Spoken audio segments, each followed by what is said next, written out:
Cari amici, buona giornata dalla redazione di Media News TV Europe. Approfondiamo quest'oggi le tradizioni e le curiosità della festa più bella dell'anno, il Natale. Per tutti si tratta della festività più sentita, che avvicina maggiormente le famiglie, ognuna con le sue usanze e le tradizioni da rispettare, che differiscono soprattutto dalla zona geografica di appartenenza.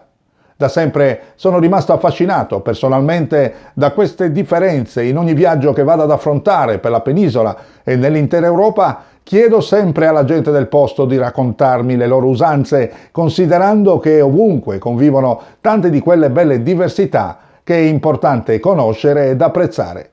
Iniziamo a parlare delle tradizioni natalizie italiane, dal simbolo per eccellenza, quello che non manca mai in nessuna casa italiana.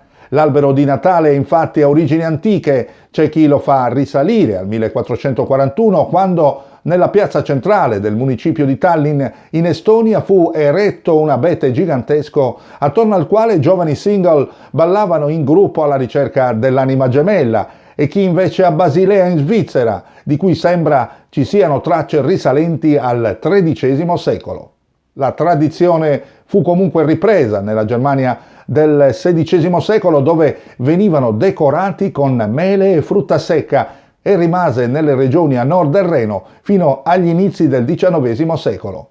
Infine iniziò a diffondersi nel resto d'Europa a partire dal Congresso di Vienna nel 1815.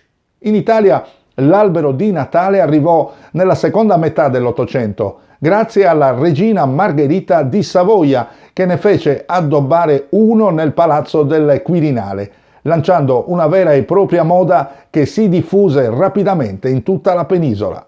La tradizione vuole che l'albero si addobbi l'8 dicembre nel giorno della festività dell'Immacolata e si sciolga il 6 gennaio per la chiusura della festa dell'Epifania. La nascita del presepe invece è opera di San Francesco d'Assisi. Nella notte della vigilia di Natale, nel 1223 a Greccio, in Umbria, allestì il suo primo presepe vivente della storia. Lo fece tra le strade del paesino umbro per un semplice motivo. In quel tempo in chiesa era proibito tenere rappresentazioni sacre e